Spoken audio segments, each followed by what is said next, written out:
사무엘기 하권 14장. 츠루야의 아들 요압은 임금의 마음이 압살롬에게 기우는 것을 알아차렸다. 그래서 요압은 특고아에 사람을 보내어 거기에서 지혜로운 여인 하나를 불러다가 말하였다.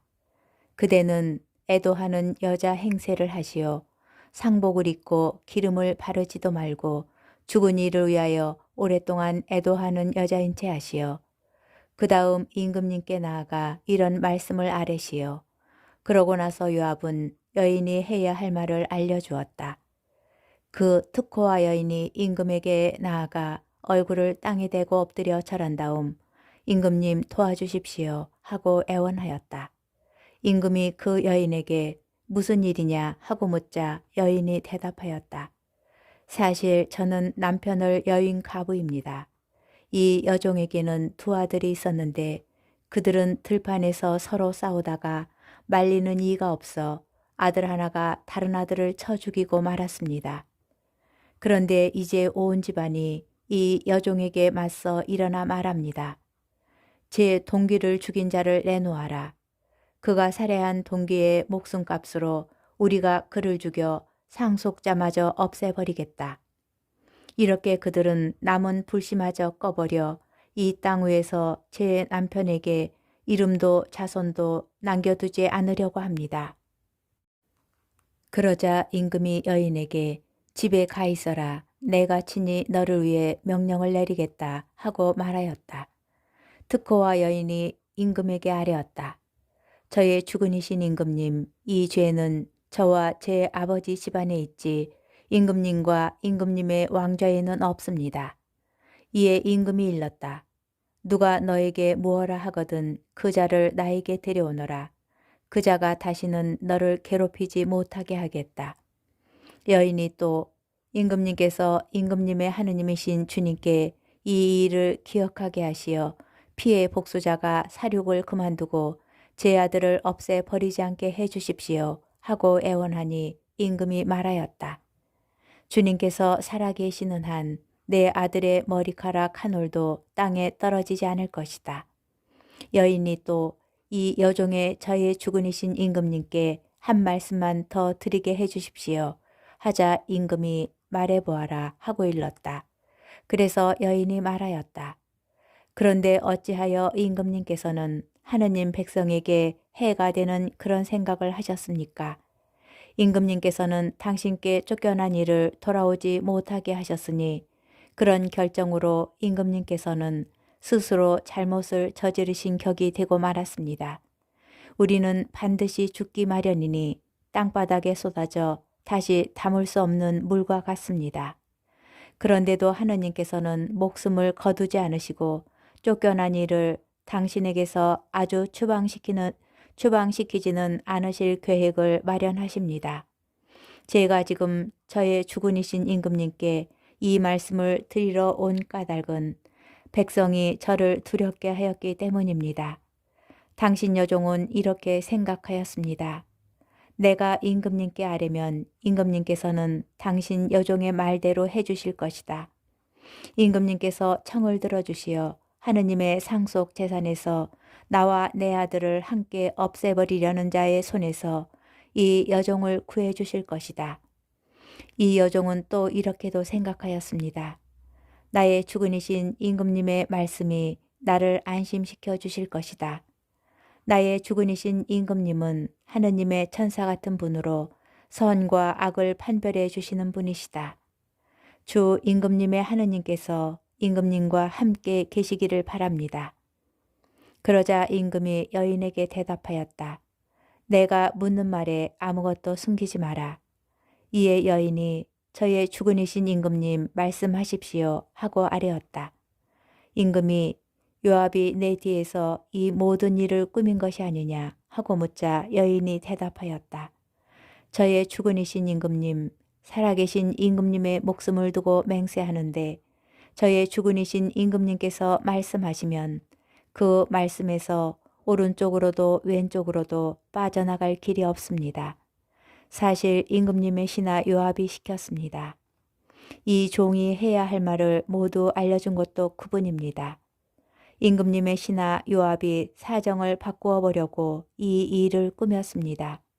그러나 지혜로우신 임금님께서는 하느님의 천사처럼 지혜로우시어 세상의 모든 것을 알고 계십니다. 임금은 요압을 불러 말하였다. 좋소, 이제 내가 그대 뜻대로 하겠소.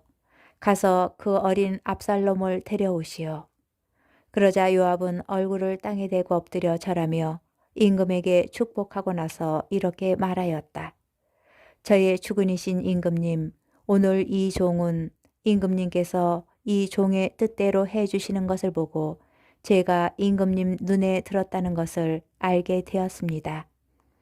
요압은 일어나 그수르로 가서 압살롬을 예루살렘으로 데려왔다. 그러나 임금은 그를 제 집으로 돌아가게 하되 내 얼굴은 보지 못하게 하여라 하고 말하였다. 그리하여 압살롬은 제 집으로 돌아갔으나 임금의 얼굴은 보지 못하였다. 다윗이 압살롬과 화해하다. 온 이스라엘에서 압살롬만큼 잘생기고 그만큼 칭찬을 받는 사람은 없었다. 그는 머리끝에서 발끝까지 흠잡을 데가 없었다. 그는 머리가 무거워지면 해마다 연말에 머리카락을 자르곤 하였는데 그가 머리카락을 자르고 나서 그것을 달아보면 왕궁 저울로 200세켈이나 나갔다.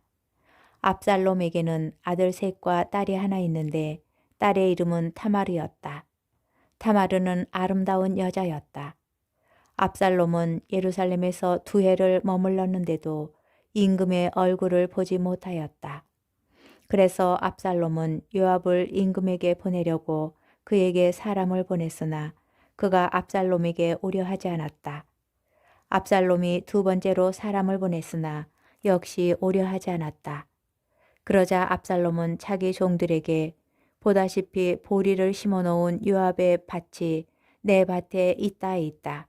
가서 거기에 불을 놓아라 하고 일렀다. 압살롬의 종들이 그 밭에 불을 놓았다. 요압이 일어나 압살롬의 집으로 가서 그에게 따졌다. 어찌하여 왕자님의 종들이 제 밭에 불을 놓았습니까? 압살롬이 요압에게 대답하였다. 내가 장군에게 사람을 보내어 좀 와주시오 하고 청하였소. 나는 장군을 임금님께 보내어 이렇게 청하려고 하였소. 무엇 때문에 제가 그수르에서 왔습니까? 차라리 제가 계속 그곳에 있었더라면 좋았을 것입니다. 그러니 이제라도 제가 임금님의 얼굴을 뵙게 해주십시오. 저에게 죄가 있다면 저를 죽여주십시오 하고 말이요. 그래서 요압이 임금에게 나아가 사정을 아뢰니 임금이 압살롬을 불렀다.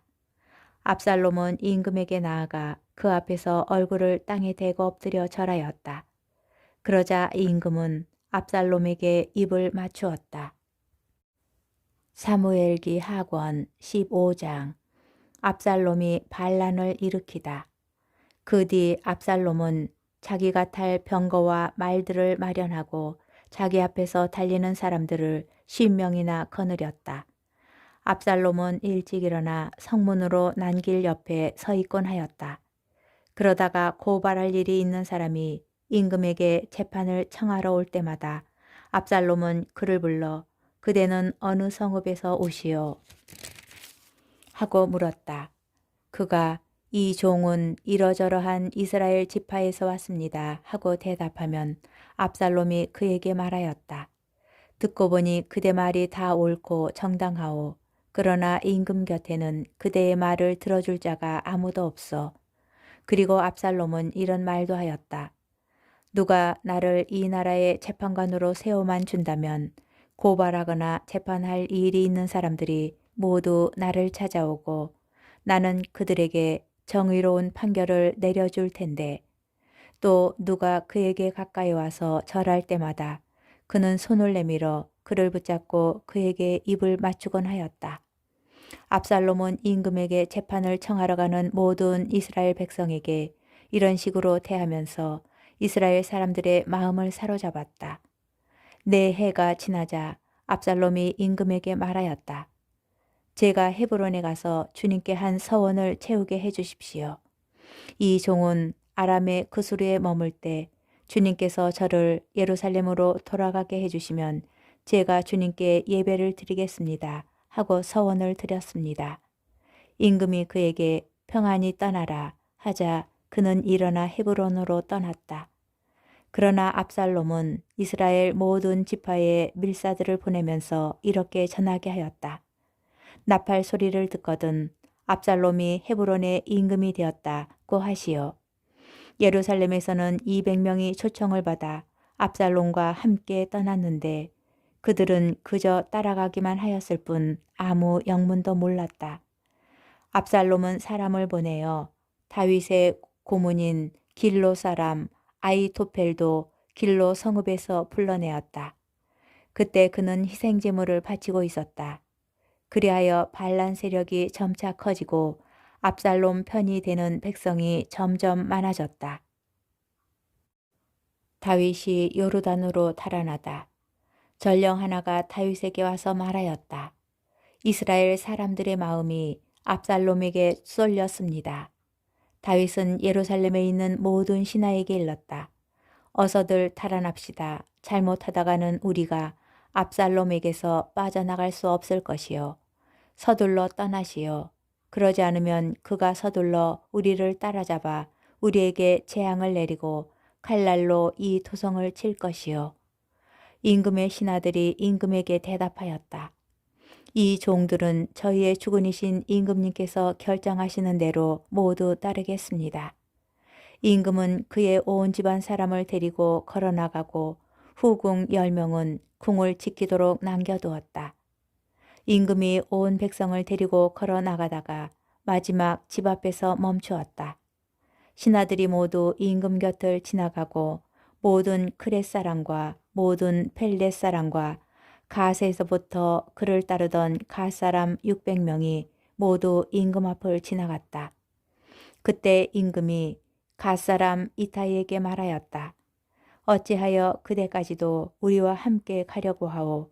그대는 애국인이고 그대의 나라에서 유배된 사람이니 돌아가 다른 임금과 함께 지내시오. 그대가 온 것은 어제인데 오늘 내가 그대에게 우리와 함께 가자고 할 수 있겠소. 더구나 나는 발길 닿는 대로 가야 할 처지요. 그러니 그대의 동족을 데리고 돌아가시오. 주님께서 그대에게 자애와 성실을 베풀어 주시기 바라오. 그러나 이타이는 임금에게 대답하였다. 살아계신 주님과 살아계신 저의 주군이신 임금님을 두고 맹세하는데 죽을 곳이든 살 곳이든 저의 주군이신 임금님께서 계시는 곳이면 어디나 이 종도 거기에 있겠습니다. 다윗이 이타이에게 일렀다. 그러면 어서 지나가시오. 가 사람 이타이가 자기의 모든 부하와 자기에게 딸린 모든 아이와 함께 지나갔다.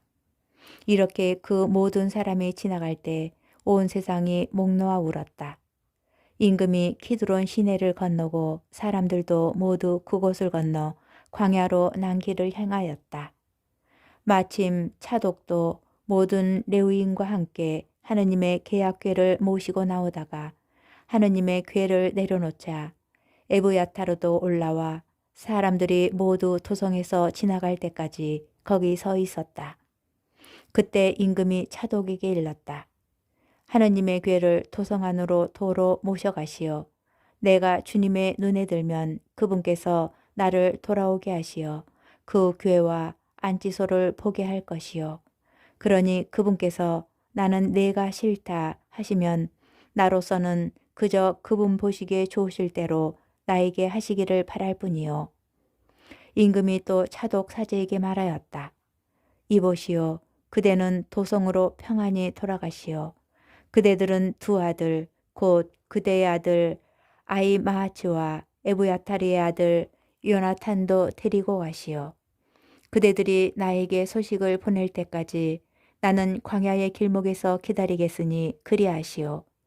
차독과 에브야타르는 하느님의 궤를 예루살렘의 도로 모셔다 놓고 그곳에 머물렀다. 다윗은 올리브 고개를 오르며 울었다. 그는 머리를 가리고 맨발로 걸었다. 그와 함께 있던 이들도 모두 제 머리를 가리고 울면서 계속 올라갔다. 다윗은 아히토펠이 압살롬의 반란 세력에 끼어 있다는 말을 듣고 이렇게 기도하였다. 주님, 제발 아히토펠의 계획이 어리석은 것이 되게 해주십시오. 다윗이 하느님께 예배드리는 산꼭대기에 다다랐을 때 에렉 사람 후사이가 옷은 찢어지고 머리에는 흙이 묻은 채 다윗에게 마주왔다. 다윗이 그에게 말하였다. 그대가 나와 함께 떠나면 그대는 나에게 짐만 될 뿐이요. 그러나 그대가 도성으로 돌아가 압살롬에게 임금님, 이제 저는 임금님의 종이 되겠습니다.